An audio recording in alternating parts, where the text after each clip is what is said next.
Hallo Holzfreunde, heute möchte ich mit euch ein Projekt aus Massivholz bauen. Da geht es weniger um das Projekt selber, als darum, die Techniken kennenzulernen und um die Lust oder Schönheit, praktisch aus einem Baumstamm ein schönes Möbel herzustellen. Denn Arbeiten mit Massivholz ist für mich absolut das Größte. Für dieses Projekt habe ich mir sägeraues Schnittholz aus Ahorn besorgt. Das muss nicht teuer sein. Für diese beiden Kanteln habe ich nur 5 Euro ausgegeben. Das waren Reste, die ich von einer Schreinerwerkstatt gekauft habe. Wenn man mit Massivholz arbeitet, braucht man natürlich einiges an Maschinen. Diese müssen aber nicht unbedingt ultra groß sein. Es langen auch kleinere Maschinen. Hier trenne ich das Holz der Länge nach auf. Erste Wahl ist natürlich hier die Bandsäge. Man hat durch das dünne Sägeblatt wenig Verschnitt und es ist im Verhältnis zu anderen Sägen relativ sicher. Und es funktioniert auch mit einer kleinen Säge, wie ihr seht. Man muss nur etwas mehr Zeit mitbringen.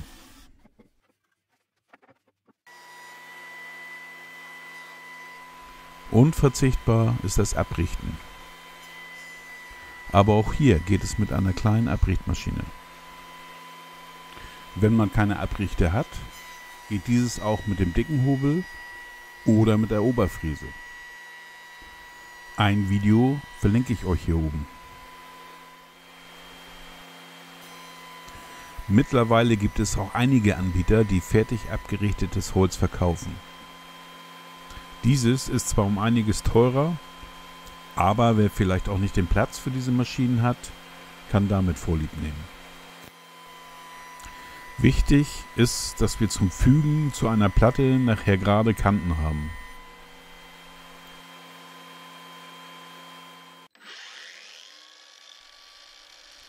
Damit beim Verleimen zu einer Platte kein Höhenversatz entsteht, benutze ich als Hilfsmittel Flachdübel, sogenannte Lamellos. Die Fräsungen werden jetzt mit einer Flachdübelfräse in das Holz gefräst. Diese Variante ist auch eine recht günstige. Die Flachdübelfräse bekommt man schon unter 100 Euro und das sogenannte Verbrauchsmaterial, die Lamellos, sind auch sehr günstig.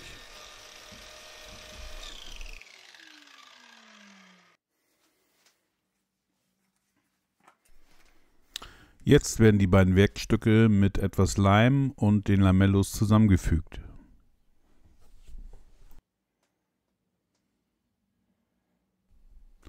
Nehmt nicht zu wenig Leim, der Leim sollte beim späteren Zusammenpressen aus den Fugen heraustreten.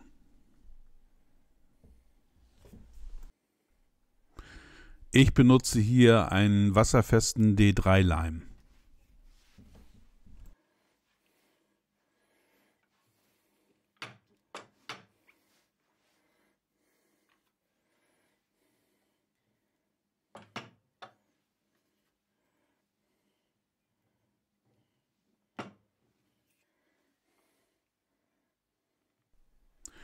Durch die Lamellos können sich die beiden Teile jetzt in der Höhe nicht mehr verschieben. Durch die Form der Lamellos können sie sich aber noch links und rechts zur Seite verschieben. Nun für den gleichmäßigen Verleimdruck die Zwingen verwenden.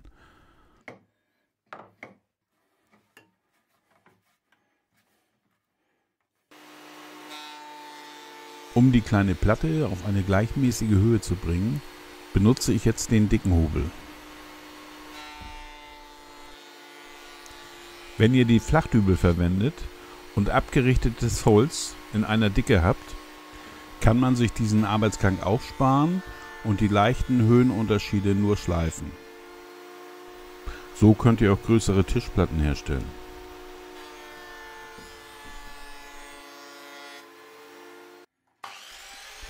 Erst jetzt wird die kleine Platte auf die richtige Länge und Breite formatiert.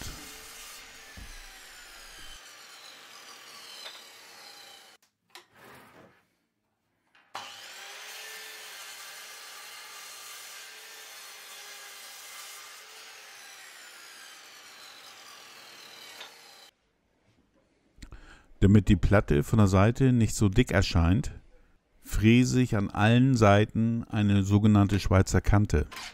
Das funktioniert sehr gut mit diesem winkelverstellbaren Fräskorb. Die Schweizer Kante fräse ich in mehreren Durchgängen und die kann natürlich auch nur so groß werden, wie der Fräser lang ist.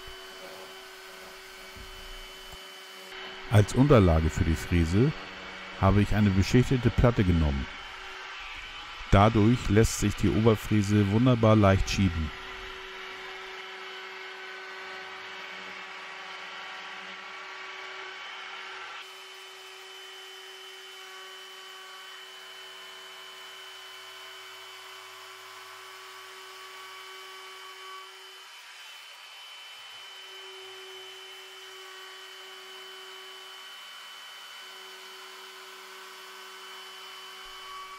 Das Resultat ist eine perfekte Schweizer Kante. Ach so, ihr wisst noch gar nicht, was für ein Möbel es werden soll. Es wird ein Hocker mit abgeschrägten Beinen. Um die Bohrung der Beine in die Sitzfläche zu bohren, baue ich mir diese Schablone für meine Tischbohrmaschine.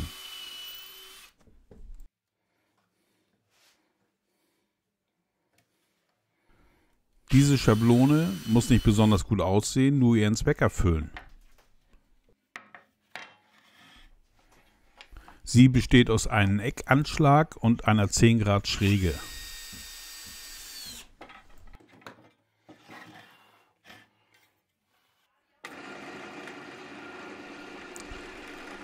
Die Beine sollen 30 mm stark werden und einen Zapfen von 20 mm haben. Jetzt bohre ich erstmal mit einem 30 mm Forstner-Bohrer gerade eben so tief, bis der volle Bohrumfang erreicht ist.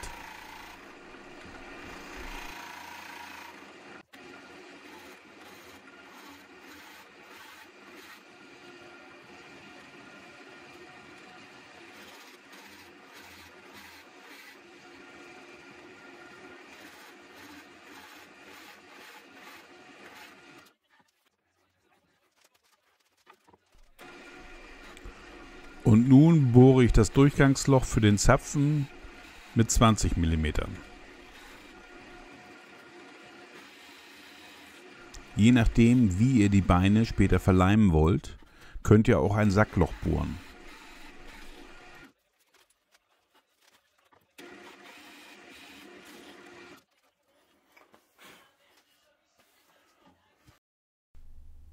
So sieht die Sitzfläche jetzt von unten aus. Jetzt geht's an die Beine.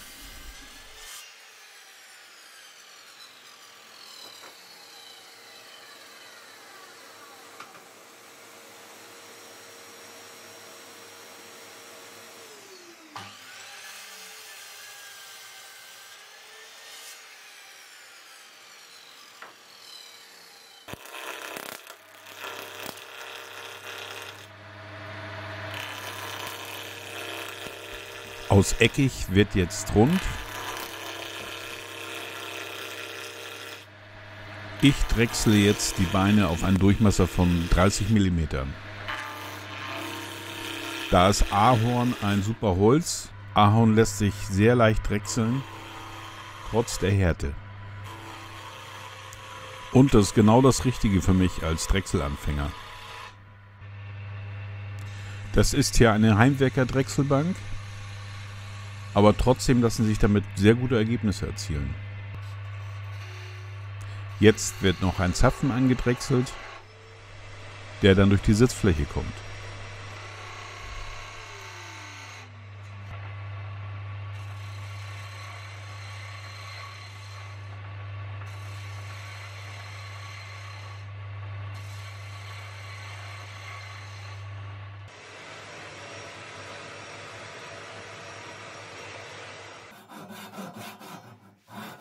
Nun säge ich einen etwa 3 mm breiten Schlitz in den abgesetzten Zapfen, ungefähr 2/3 tief.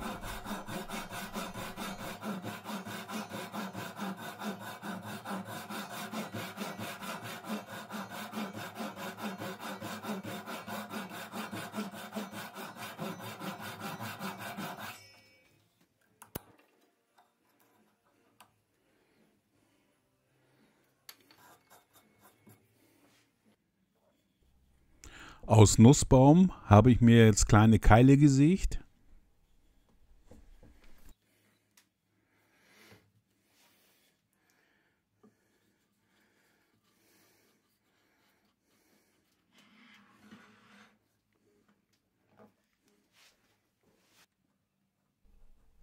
Und damit wird jetzt der verleimte Zapfen gespreizt.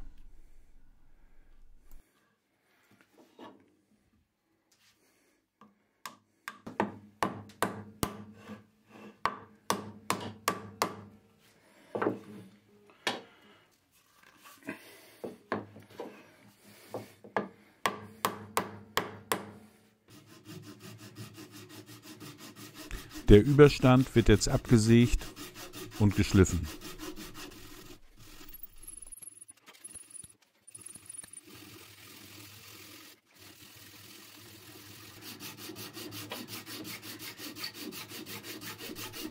Der Nussbaum gibt jetzt einen schönen Farbkontrast.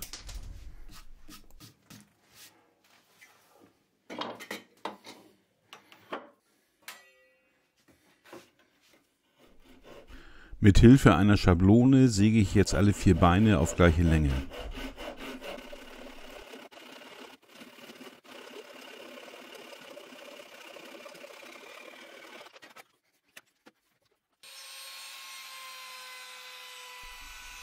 Jetzt noch ein bisschen schleifen und die Kanten abrunden.